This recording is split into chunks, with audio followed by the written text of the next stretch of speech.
Hey, and welcome back. We are in the final video of this series, and this is the most powerful one yet. I promise if you can listen to this, hang in there with me. You may need to listen to it a couple of times. It will absolutely change your life.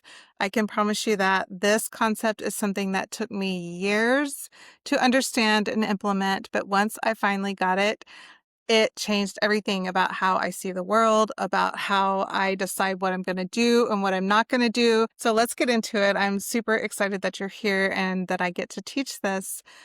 Please leave any comments or questions below. I'll be happy to answer them and interact with you because this is, like I said, one of the most powerful things that especially women need to get and understand. So let's start with the vision that you may be holding deep inside.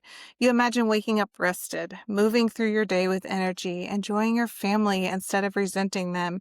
You picture a life that feels light, that feels grounded and full of laughter. A life that's still busy and there's a lot going on, but you can actually relax at times without guilt. And we are not surviving days, but fully living them. I want to teach you how you can get there and what is holding you back. But first, I'm Janice Holland, a licensed therapist, and I am the trauma teacher. I'm here to help you step out of performative living, where people-pleasing and self-abandonment thrive, and into courageous living, where your voice leads, your choices align with your values, and your life finally belongs to you. So maybe you see glimpses of this life that you want on Instagram or in other people's lives, and part of you whispers, "That's what I want, but it feels impossible for me."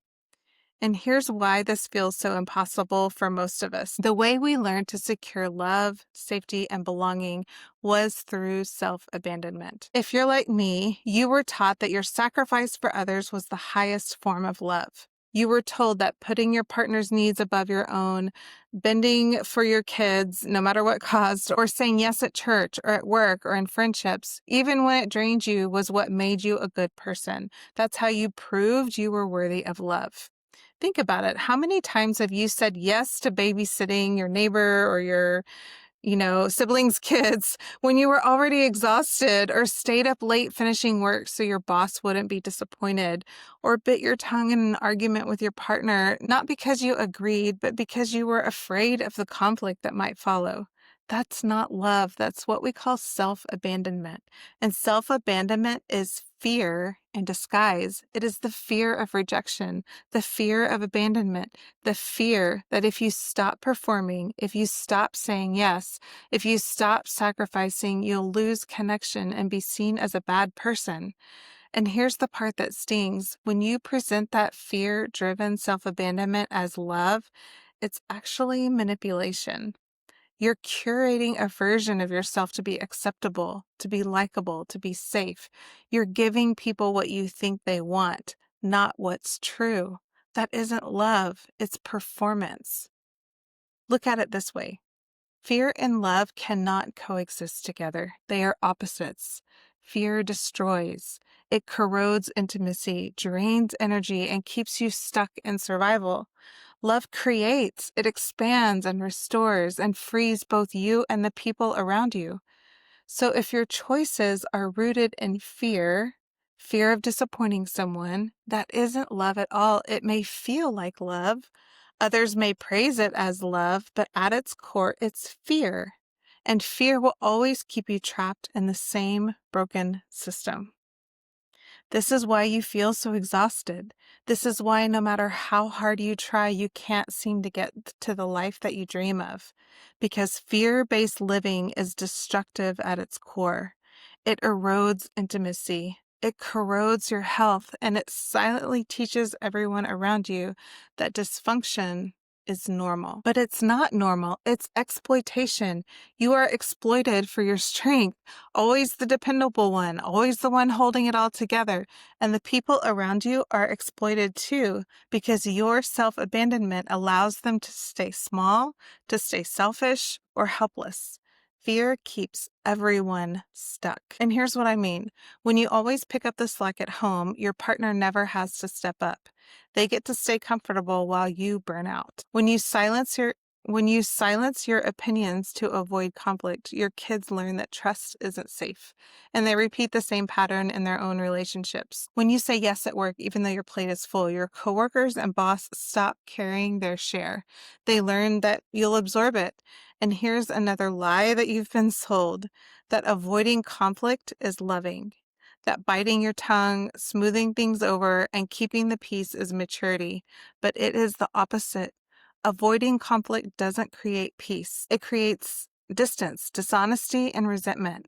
It keeps relationships shallow because they can only exist at the level of performance, not truth.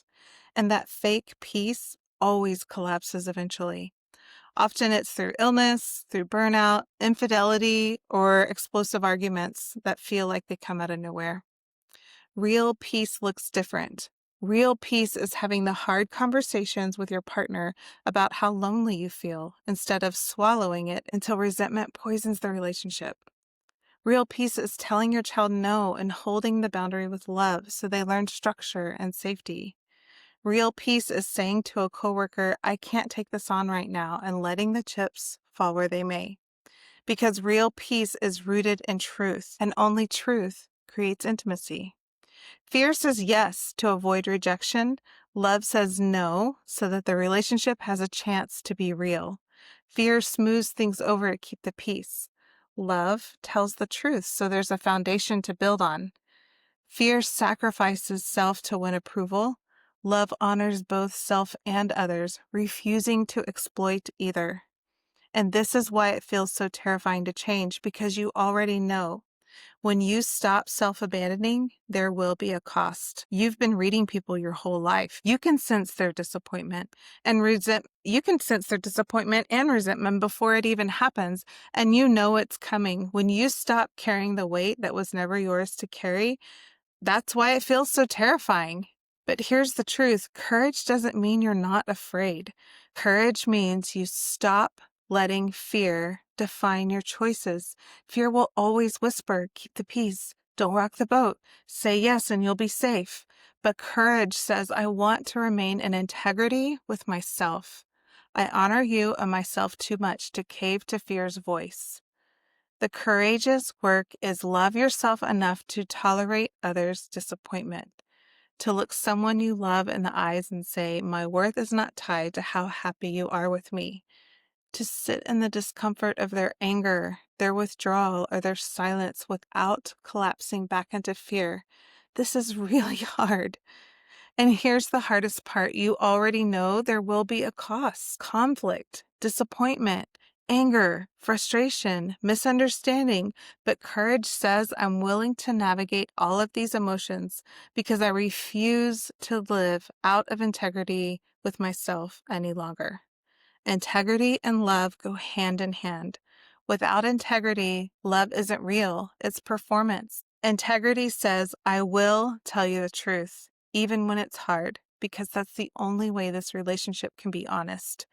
That's not rejection, that's not selfishness, that's love. This is what it looks like to choose real peace over fake peace. Fake peace avoids conflict, but it rots your soul from the inside. Real peace requires conflict sometimes in the short term, but it creates the opportunity for honesty, intimacy, and freedom in the long term. At first, courage feels like loss. It feels like rejection or chaos. That's why so many people give up and go back to self-abandonment, because the fog of dysfunction feels safer than the sharp clarity of truth. But remember, reality may be messy, but it's where freedom lives. It's where love lives, and it's where you finally get to feel alive too. Remember that vision we talked about at the beginning, that life you dream of where you wake up rested, you move through your day with energy, you laugh with your family and finally feel free? That doesn't happen by chance. It's built choice by choice, moment by moment, when you refuse to abandon yourself. And here's the truth. Not everyone will like it. Some will feel threatened when you stop playing the role that kept them comfortable. They may push back with anger, disappointment, or silence. That's not a sign you're doing it wrong. It's proof that you're stepping into reality. The ripple effect begins there in the tension, because even though most people won't choose this kind of courage, your courage becomes undeniable. You start to embody a freedom they can't ignore. The powerful legacy you leave is that love and truth belong together, and that's worth every uncomfortable moment. So when others resist, when they try to pull you back into the fog, you hold your own. Not because it's easy, but because it's necessary, because you refuse to go back to a life that looked like love but was really fear. And the payoff? The life you dream of, the peace you long for, and the freedom you crave.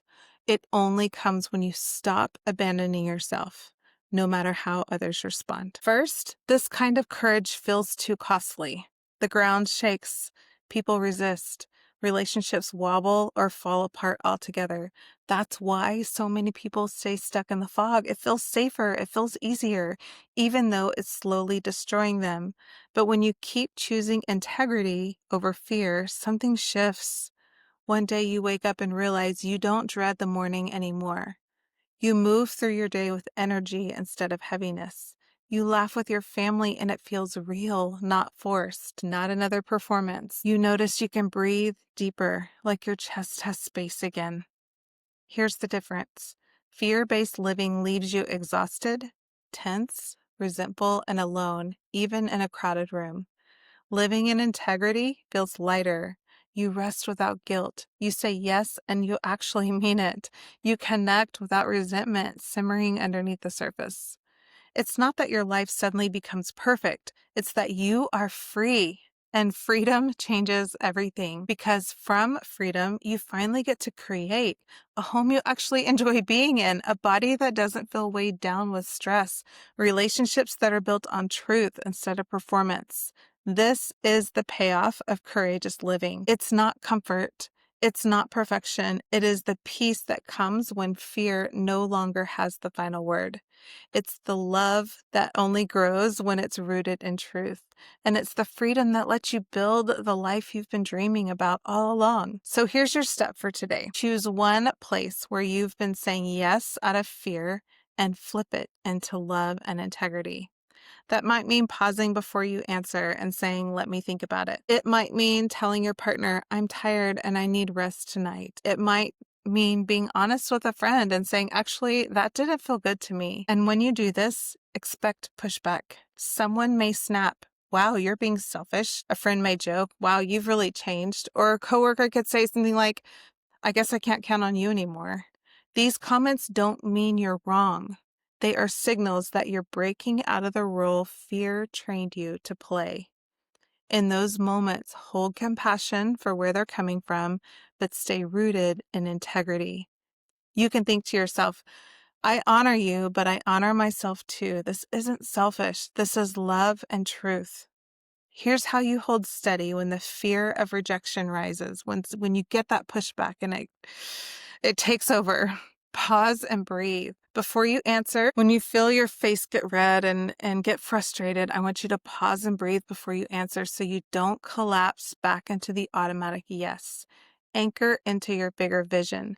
The peace, energy, and freedom you're moving toward is worth more than keeping someone comfortable for a moment. Respond with clarity. I hear you're disappointed. I still need to honor this boundary. One small courageous choice held with integrity is enough to start cracking the old system wide open. That's how the light gets in, and that's how freedom begins. If you've made it this far, I want you to take a breath because that in itself is courageous. Listening to these truths, letting them stir in you and sink in, and allowing yourself to imagine a different way of living, that is the beginning of freedom. But don't forget, this is just the beginning. Courageous living isn't a one-time decision. It is a daily practice, and you don't have to do it alone. That's why I built this channel, is to show you and support you and how to begin to take step after step after step.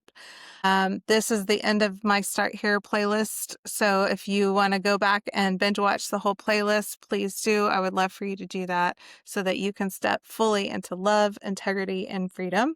And if you're ready to go deeper, grab my free guide, Finally at Peace. The link is in the description, or you can comment and ask for it. I'll be happy to send it to you. It will help you understand the exact nervous system patterns keeping you stuck and give you step-by-step ways to set yourself free. Most importantly, hit subscribe so you don't miss what's coming next, because this work does not stop here. I have so much more coming for you. And together, we're going to burn the people-pleasing playbook and create lives of truth, freedom, and peace, one brave choice at a time. I will see you in the next video.